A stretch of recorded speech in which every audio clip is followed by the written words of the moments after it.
विद्यालय के कर्मचारी वर्ग और इस व्याख्यानमाला का लाभ लेने के लिए उपस्थित विद्यालय के सभी छात्र छात्राओं का तथा विद्यालय में आगंतुक अतिथियों का विद्यालय परिवार की ओर से हार्दिक स्वागत और हार्दिक अभिनंदन। विद्यालय के प्रधानाचार्य श्री कुणाल जी, हमारे वरिष्ठ साथी श्री चौहान जी, दामू जी और अन्य साथियों से अनुरोध करूंगा कि मां शारदा के चित्र के अनावरण के साथ आज के इस कार्यक्रम को प्रारंभ करने की कृपा करेंगे। वीणां पुस्तकधारणं अवयवां व्याकरणकारावहां हस्ते स्फटिकमालिकां च वदतीं पद्मासने स्थितां वन्दे तां परमेश्वरीं भगवतीं बुद्धिप्रदां शारदां। तो मां शारदा के चित्र के अनावरण और दीपार्चन के बाद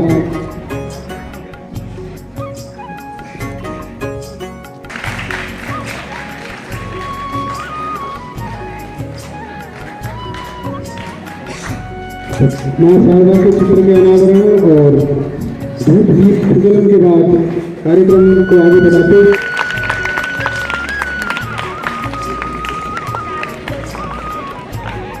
में अतिथि सत्कार का कार्यक्रम चल रहा है। इसी क्रम में बैज अलंकरण का भी कार्यक्रम होगा। श्री शाह सर से भी मेरा अनुरोध होगा कि आप भी सहयोग के लिए माननीय प्रधानाचार्य जी का आप बैज अलंकरण कर देंगे और हमारे अतिथि गणों का भी बैज अलंकरण का ये कार्यक्रम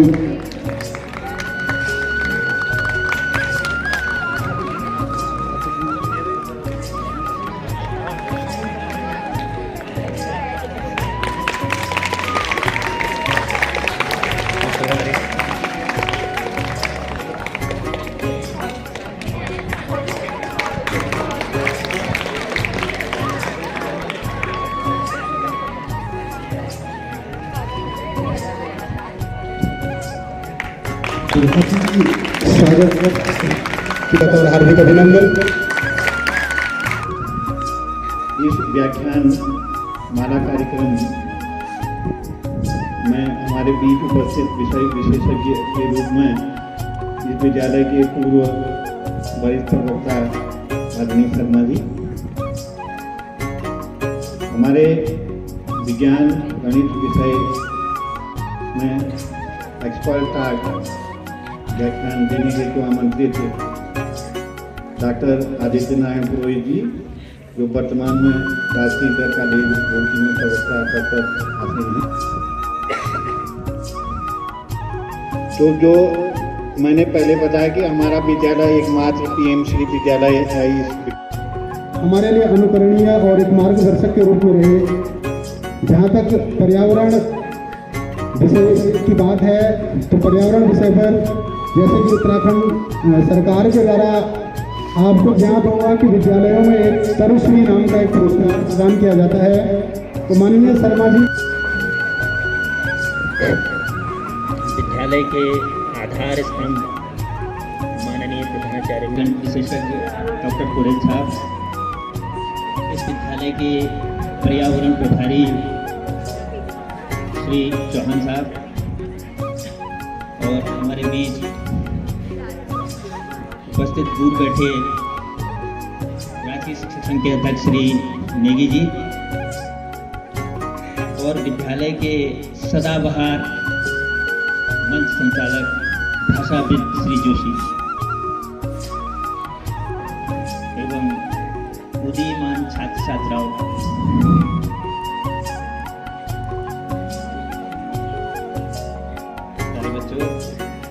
सबसे पहले मैं माननीय प्रधानाचार्य महोदय एवं समस्त विद्यालय परिवार का धन्यवाद व्यक्त करता हूँ। आप लोगों का धन्यवाद व्यक्त करता हूँ, आभार व्यक्त करता हूँ। प्यारे बच्चों, जहाँ तक पर्यावरण का सवाल है, जोशी जी ने तो ज़्यादा ही कुछ कह दिया, पर हकीकत यह है पर्यावरण विज्ञान की तरफ से मैं जानता हूँ कि हमारे चारों तरफ का जो वातावरण है हमारा जो परिवेश है वो आपका पर्यावरण। आप देख रहे हैं आपका विद्यालय चमचमाती बिल्डिंग है, हरा भरा प्रांगण है, साफ सुथरा परिसर है और उसमें आप मुस्कुराते हुए बैठे हो, तो ये अच्छा पर्यावरण, यही पर्यावरण है, इससे ज़्यादा कुछ नहीं है कि आप कितनी सफाई रखते हैं, कितना साफ सुथरा रखते हैं, कितना बढ़िया करते हैं, तो ये आवरण है आप। और यदि ये वातावरण, ये आवरण स्वच्छ रहा, साफ सुथरा रहा, तो हमारा मन जो है बड़ा शांत होता है और हम अपने कार्यों को अच्छी तरह संपन्न कर लेते हैं। और बड़ी लंबी परंपरा है, बड़ा लंबा इतिहास है पर्यावरण का विद्यालय की। आपको एक बात बताऊं बच्चों, ध्यान देंगे आप,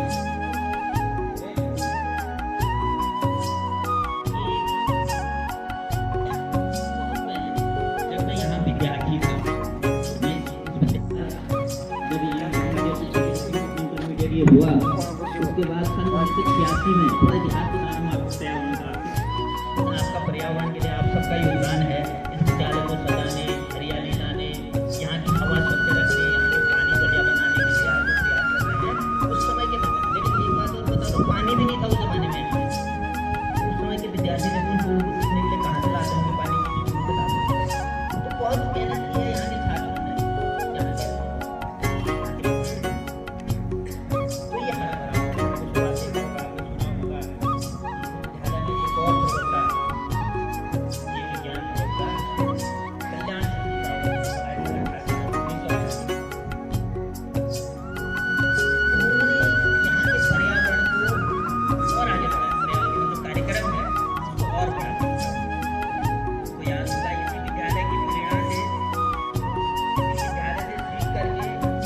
एक नया आंदोलन चलाया, एक सामाजिक और पर्यावरणिक आंदोलन चलाया, जिसका नाम आपने सुना तो पता है कौन सा आंदोलन?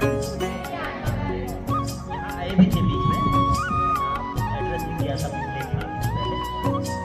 उन्होंने ये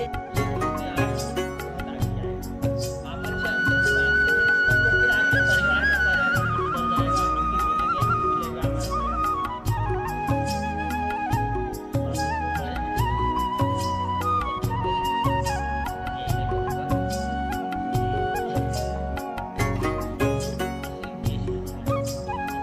पीएम श्री के अंतर्गत राजकीय इंटर कॉलेज ग्वालदम के इस प्रांगण में मंचासीन श्रद्धेय श्री शर्मा जी, इस विद्यालय के प्राचार्य श्री कुनियाल जी, मेरे विद्या शिक्षक साथी और मेरे उदीयमान भारत के भावी नागरिक प्यारे छात्र छात्राओं, आप सभी का स्वागत, अभिनंदन, सादर प्रणाम आपको सभी को। और उसके बाद मैं बायो स्ट्रीम का छात्र हूँ। हाँ, एकेडमिक फील्ड में जरूर मैं उच्च शिक्षा के उच्चतम स्तर तक, जिसे हम डिफिल या पीएचडी कहते हैं, वहाँ तक मैं अध्ययन किया। और ये सब हमारे बुजुर्गों और आप लोगों के स्नेह का ही परिणाम रहा होगा कि हमें यहाँ तक जाने का मौका मिला। नहीं तो हम भी जैसे ही आपके परिवेश से ही गए हैं और आपसे भी बहुत बदतर एकदम ग्रामीण परिवेश है। जब हमारे टाइम पे लिखने के संसाधन सफ़ेद मिट्टी और पाटी हुआ करती थी। पाटी का मतलब एक स्लेट, लकड़ी का तख्ता, उसमें हमने पढ़ा है। और धीरे धीरे प्रयास करके अपने माता पिता के प्रयासों से, समाज के प्रयासों से, बड़े बुजुर्गों की प्रेरणा से ये मुकाम मिला। बहुत बड़ा तो नहीं है, लेकिन एक शिक्षा का स्तर जिसे हम कहते हैं वो प्राप्त होना पड़ता है और अपने समाज के प्रति उत्तरदायी होना पड़ता है, अपनी संस्कृति का संवाहक होना पड़ता है, तभी जाकर के ज्ञान आगे बढ़ता है। और बहुत ज़्यादा नहीं है, बहुत बड़ा रॉकेट साइंस नहीं है विज्ञान, जैसे कहा गया है यहाँ पे कि विज्ञान और गणित के ऊपर विशेष टॉक आपको देनी है, तो मैं इसको बहुत ज़्यादा क्लिष्ट नहीं बनाऊंगा, क्योंकि विज्ञान बहुत क्लिष्ट नहीं है। जैसा कि प्रारंभिक ज्ञान 6 से लेकर के या आप जूनियर स्तर से या प्राइमरी स्तर से पढ़ते हैं, विज्ञान के बारे में सभी लोग जानते हैं कि विज्ञान है क्या और गणित है क्या। विज्ञान कुछ नहीं है, हमारे आसपास जो भी आपको दिखता है, जो भी आप अवलोकन करते हैं, वो विज्ञान है। और जितना भी नंबर सिस्टम है 1 2 3 4 5 वही गणित है, बहुत अधिक कुछ और कुछ नहीं है। और एक विद्यार्थी के लिए सबसे पहला गुण भी यही होना चाहिए। आप समझ पा रहे हैं क्या बोल रहा हूं मैं? अगर किसी के अंदर जागृत हुआ है तो बोले। प्रश्न 5 W जो है और एक H, आपने सुना 4 W है, एक H, जैसे भी आप बोले। What, why, when, बोलो, who, how, ये सब प्रश्न हैं। और जब ये प्रश्न आपके मन में आते हैं तो तब आपके अंदर विचार आते हैं अपना आप ही।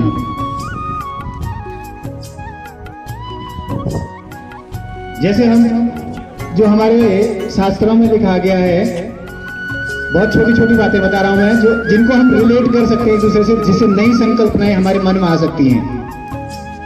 वो नई संकल्पनाएं क्या है? जैसे नासा ने अभी अभी एक समुद्र की खोज की है, दूर हमारी गैलेक्सी से दूर। बहुत छाया कि भाई नासा ने एक समुद्र की खोज कर ली, उसमें जो बहुत दूर हमारी मिल्की वे से बहुत दूर है। और अब कह रहे हैं कि जो पृथ्वी, हमारे जो शास्त्रों में लिखा था कि हिरण्यकश्यप क्या किया, उन्होंने पृथ्वी को उठाया और समुद्र में डुबा दिया, और भगवान विष्णु ने बराह अवतार लेकर के क्या किया, उसको अपने सिर पे रखा और फिर वापस ले आए उसको समुद्र से। तो वो कह रहे हैं कि वो ही समुद्र था जो जिसके अंदर ले गए हैं। माने भाई पृथ्वी तो वायुमंडल में किसी मतलब किसी स्पेस में है ना, कहीं अटकी तो नहीं है किसी उसमें। पृथ्वी कहाँ है? स्वतंत्र आकाश में है, एक वॉइड में है, वो किसी सरफेस पे नहीं है कि वो जैसे हमें हमारे पास ये सरफेस है उस पर हमने टिका दिया है, ऐसा तो नहीं है ना, आप जानते हैं। और हमारे जो वैदिक जो ऋषि मुनि हुए हैं उन्होंने सब कहा है कि पृथ्वी सूर्य इनके आकर्षण बल के कारण टिकी हुई है और वो अपनी कक्षा में स्थित है, वो अपनी कक्षा से हटती नहीं है। और आज भी हम कहते हैं केपलर के नियम आपने पढ़े होंगे, पढ़े हैं ना केपलर के नियम, कि पृथ्वी क्या करती है, अपनी धुरी पर भी घूमती है और अपनी कक्षा एक नियत कक्षा में घूमती है। और वो हमारे ऋषि मुनि सब पहले ही बता चुके हैं। मैं विज्ञान को आधुनिकता की भी ओर ले जाऊंगा और मैं उसको वैदिकता की ओर भी ले जा रहा हूं कि हम क्यों अपने वैदिक ज्ञान को छोड़ रहे हैं। हमारे अंदर अगर हम संस्कृत की बात करते तो अरे क्या संस्कृत यार, क्या हो संस्कृत, कुछ नहीं है संस्कृत, अंग्रेज बनो, अंग्रेजी बोलो। ये एक भाव है। अगर कोई रिसेप्शनिस्ट, एक सिंपल सी लड़की जो रिसेप्शनिस्ट है, अगर वो थ्राउट इंग्लिश बोलती है तो आपको बड़ी जो है अंदर से हीन भावना आती है कि यार तो कैसे अंग्रेजी बोल रही है, मैं क्यों ना बोलूं। अरे आप क्यों बोलेंगे, आपकी मातृभाषा है ही नहीं, आप उससे क्यों कंपेयर करते हैं अपने आप को, वो आपकी भाषा है ही नहीं। जो आपकी भाषा है आप अपनी भाषा बोलिए। केवल एक हमारा जो गढ़वाली व्यक्ति है वो अपनी भाषा बोलने में शर्म करता है नहीं करता? बोलो, आपको कहीं बोलेंगे कि हाँ गढ़वाली में बोलो, सुनी तुम कुछ है, आप बोलो ये तो पता नहीं क्या बोल रही, कैसा भाषा बोलेंगे नहीं बोलेंगे। लेकिन हमें अपनी भाषा पे गर्व होना चाहिए कि हम जिस संस्कृति में रह रहे हैं, जो हमारी मातृभाषा है, उसको अपना करके अगर हम आगे बढ़ रहे हैं। दूसरी भाषा को आप जरूर जानिए, बेशक जानिए, 20 भाषाएं जानिए, जापानी जानिए, जर्मन जानिए, चाइनीज जानिए, जो भी लैंग्वेज अदर कंट्रीज में है उनको जानिए, लेकिन अपनी भाषा से कभी पीछे न रहिए। अपने भाषा में कैसे कैसे शब्द हैं उनको उनसे आप जरूर अवगत होइए। वो वोकैबुलरी जो हमारी है वो छूटनी नहीं चाहिए। और पहले हमारी भाषा क्या हुआ करती थी? संस्कृत हुआ करती थी। इसलिए कह रहा हूं मैं ये, हमने संस्कृत को छोड़ा तो आज हम संस्कृत को क्या बोल रहे हैं तो बेकार है यार, हमें समझ ही नहीं आती है, बड़ी क्लिष्ट है। जबकि उस समय तत्कालीन समय में सब क्या होता था? संस्कृत में ही वार्तालाप होते थे। ज्ञान विज्ञान का साधन ही क्या था? संस्कृत था। तो संस्कृत को, क्योंकि ये मेरी भाषा भी नहीं रही है, क्योंकि हम भी उसी परिवेश में पले बड़े हैं, और मुझे ये ज्ञान तब हुआ जब मैं एमएससी कर चुका था कि हाँ संस्कृत को जरूर पढ़ना चाहिए। मैं आपको ये जैसे यहाँ पे लिखा है एक श्लोक मैं आपको बता रहा हूँ, वेद का श्लोक है, यथा शिखा मयूराणाम नागानाम मणयो यथा तद वेद वेदांग शास्त्राणाम गणितम मूर्धनि स्थिता। अब इसको समझिए आप। यथा शिखा मयूराणाम नागानाम मणयो यथा, जैसे मयूर के सिर पे जो शिखा होती है चमकीली, देखा ना आपने मोर को देखा है, उसके सिर पे रहता है ना कुछ तलकी, अच्छी लगती है, उसके लिए बहुत प्रिय होती है और सुंदरता भी देती है। ऐसे ही सांप है, उसको बोला जाता है कि सांप के अंदर क्या होती है? उसके फन पे नागमणि होती है। फन के ऊपर, सिर के ऊपर क्या होता है? नागमणि होती है। ऐसे ही वेद वेदांग शास्त्राणाम, वेद और वेदों के जो अंग हैं, जो उपनिषद हैं, उनमें गणितम मूर्धनि स्थिता, माने गणित को क्या रखा गया है? सबसे ऊपर रखा गया। आप समझ पा रहे हैं इस बात को? जैसे मयूर के सिर पे जो है क्या है?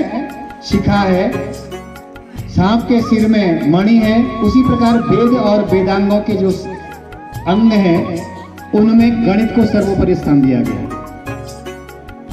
और हमें उसकी महत्ता ही पता नहीं है कि हाँ इतना प्राचीन हमारा ज्ञान, और हम तो कह रहे हैं कि बस जो बाहर से आया है, जो अलेक्जेंडर ने दिया, जो पाइथागोरस ने दिया, वही सही है।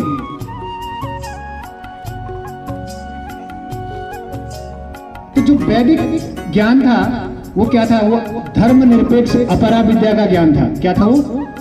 धर्मनिरपेक्ष अपरा विद्या का ज्ञान। वो धर्मनिरपेक्षता का मतलब क्या है? उसमें कोई धर्म नहीं था कि जैसे आज हम कहते हैं कि ये हिंदू धर्म है, ये क्या है?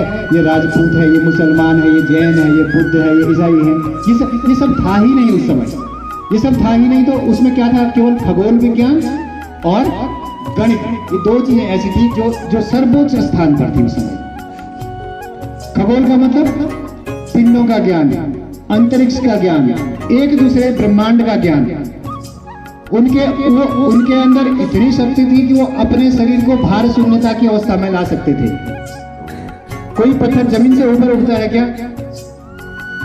यहाँ पे कोई चीज रख देंगे, ये बोतल रखी गई है, यहाँ पे ये बोतल रखी गई है, ये अपने आप ऊपर उठ सकती है? आपके हिसाब से नहीं उठ सकती है। लेकिन जो हमारे ऋषि मुनि थे वो अपने योग बल पर इस जमीन से ऊपर उठ जाते थे। जमीन से ऊपर उठने का क्या मतलब है?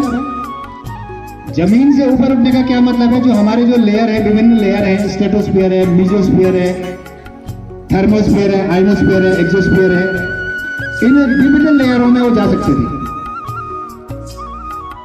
और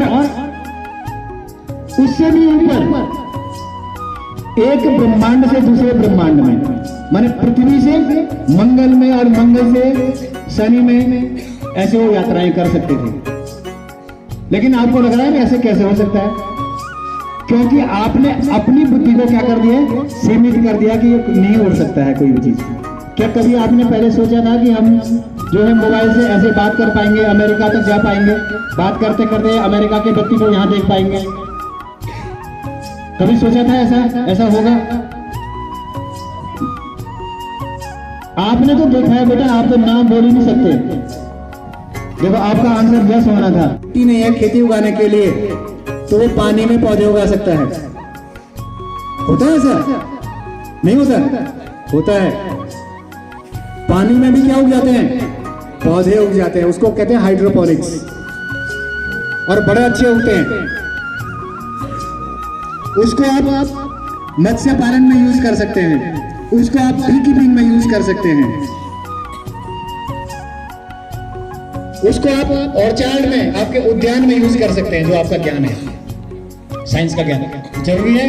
आपने बाजार से फल खरीदने, आप अच्छे फल उगाइए और उनको बेचिए, आप अच्छे फूल उगाइए और उनको बेचिए, आप नई किस्म की ब्रीड पैदा कीजिए।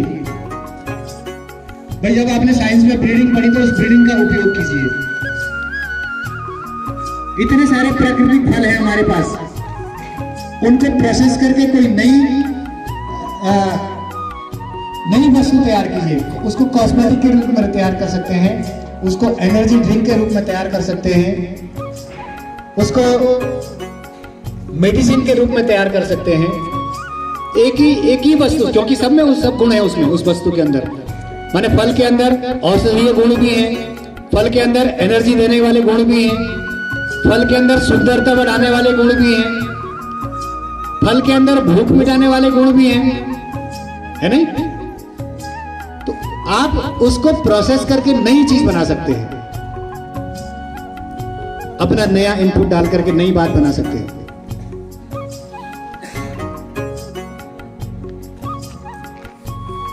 हमारा आज का जो उद्देश्य है वो है विज्ञान के प्रति रुचि जागरूक होगा।